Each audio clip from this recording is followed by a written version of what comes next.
తిరుమల కొండ భక్తులతో కిటకిటలాడుతోంది. ఇవాళ తెల్లవారుజాము నుంచే భక్తులు క్యూ లైన్లలో బారులు తీరారు. క్యూ లైన్లన్నీ నిండిపోవడంతో చాలా మంది యాత్రికులు వసతి సముదాయంలోనే ఉన్నారు. వైకుంఠం క్యూ కాంప్లెక్స్ లు, నారాయణగిరి షెడ్లు భక్తులతో నిండిపోయాయి. శిలాతోరణం క్యూ లైన్ వరకు భక్తులు వేచి ఉన్నారు.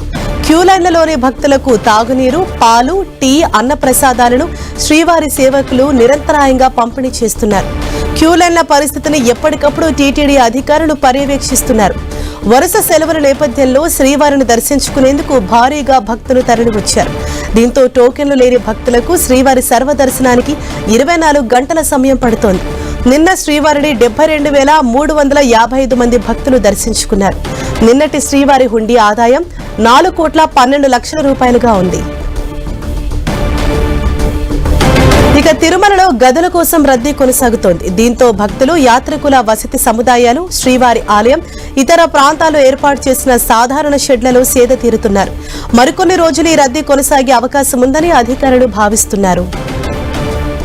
అలిపిరి భూదేవి కాంప్లెక్స్ వద్ద సర్వదర్శనం టోకెన్ల కోసం రద్దీ నెలకొంది. కోటా పూర్తి కావడంతో అధిక సంఖ్యలో భక్తులు టోకెన్ల కోసం ఒక్కసారిగా ఎగబడటంతో విధుల్లో ఉన్న పోలీసులు, టీటీడీ సెక్యూరిటీ సిబ్బంది అప్రమత్తమై పరిస్థితిని అదుపు చేశారు. భక్తులకు ఎలాంటి ఇబ్బందులు తలెత్తకుండా చర్యలు తీసుకున్నారు.